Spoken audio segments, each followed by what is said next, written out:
It's the first day of muzzleloader season, and it's Saturday morning, and today I'm using my Wolf muzzleloader with my 3 to 12 power Riton scope. So we saw a few doe, but they were in some thick brush, so I couldn't get a good shot on them. But it was pretty exciting for the first time using my Riton scope while hunting.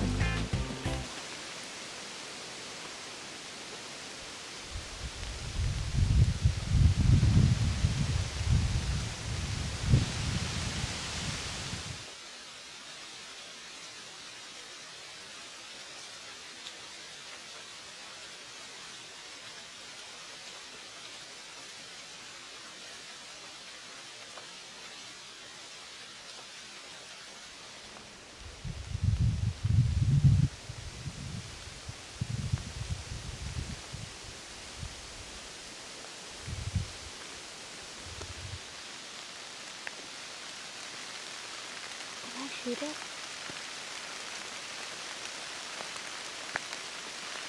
Can I? If you're on them, hold on tight. I can't. You walked.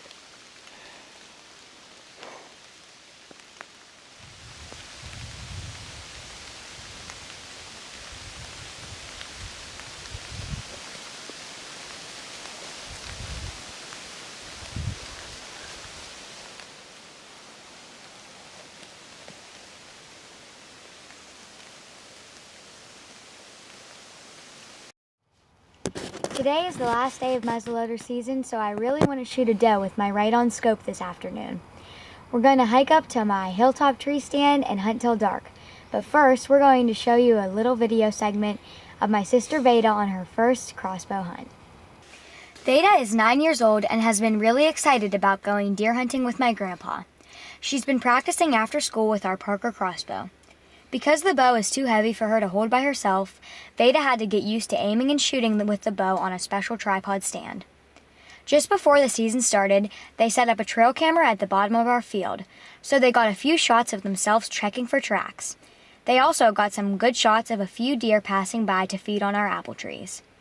The camera also got this picture of a nice buck. Of course, the buck came in the middle of the night when the hunting hours are over. Veda helped set up the blind by the edge of the field down by our creek. Then she was really tired and she had to lay down and take a rest. So, with all that pre-planning, Veda was really excited to walk down through the field to her blind on her first ever crossbow doe hunt.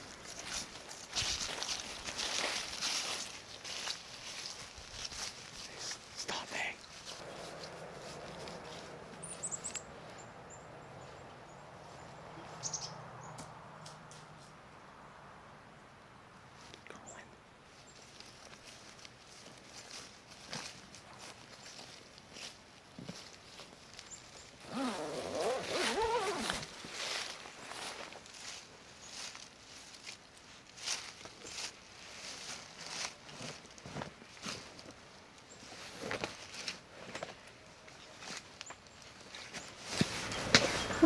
Stop. This is my first time deer hunting, and we're in the blind, and I hope I shoot a big buck. It's right out there that we're going to shoot. It's by the creek, and we had to walk down the big hill, and stay tuned for more deer hunting action. After getting the crossbow set up in the blind, Veda settled down to look for the deer. She loved using my Riton 10x40 binoculars. She was amazed at how much better she could see everything with the Riton optics. After scanning the woods with her binoculars for about 15 minutes, Veda spotted 3 deer coming through the thick brush along the creek. She was thrilled. Then Pups quickly loaded an arrow on her bow. Veda stood up, aimed the crossbow through the front window, and got ready. A moment later, the big doe stepped out into the edge of our field.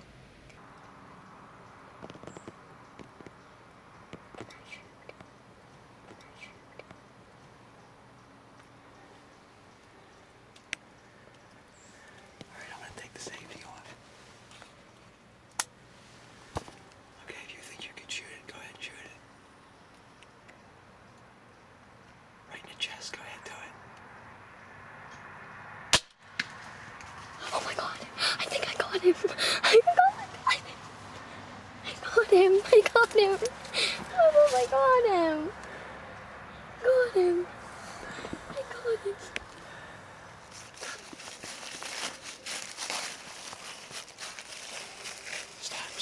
Stop. After the shot, the trail camera got a few pictures of Veda and Pups checking for the blood trail and the arrow. So the tracking job started right there. Veda was disappointed that the trail camera didn't get any photos of the deer when her arrow was launched. Veda walked slowly through the tall grass and carefully looked for blood drops.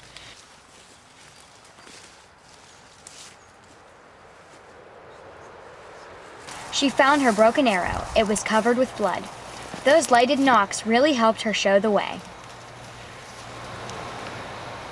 There's blood on it. That means I got him hard. There's blood right way up in the arrow, and it's like, it's broke. Veda sloshed through some muck and mud, following her deer along the stream bed. There were lots of deer tracks and trails through the high weeds along the edge of the creek.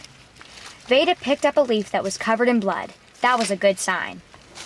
The edge of the old field is a thick tangle of vines, brush, and briars.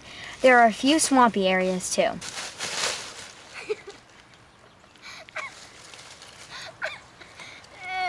Cut.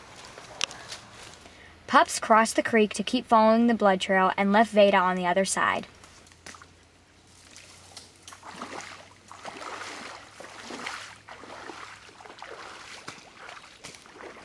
Then he returned for Veda and she jumped on his back.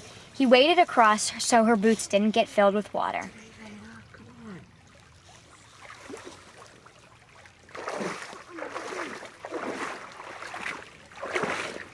When it got dark, he lost the blood trail.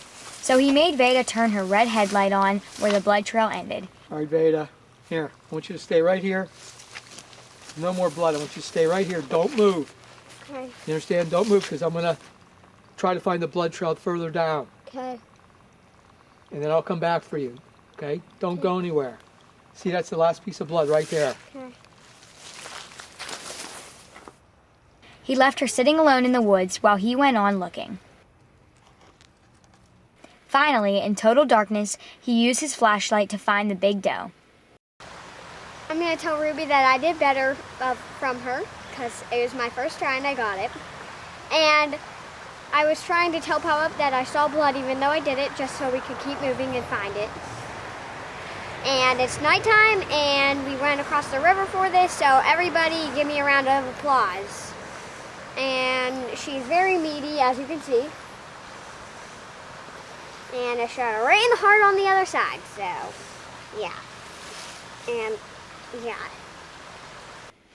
Our trail camera took these shots of Veda and Pup after they field dressed the deer. We needed extra help to get the deer out of the woods, so we called our Uncle Mike to haul the deer across the creek and back up to the house. The trail camera caught photos of the guys as they dragged Veda's big doe back up the hill. When we took the field-dressed doe to the butcher shop, it weighed just over 100 pounds. That's pretty big for a doe. Great job, Veda. Now you're a real deer hunter.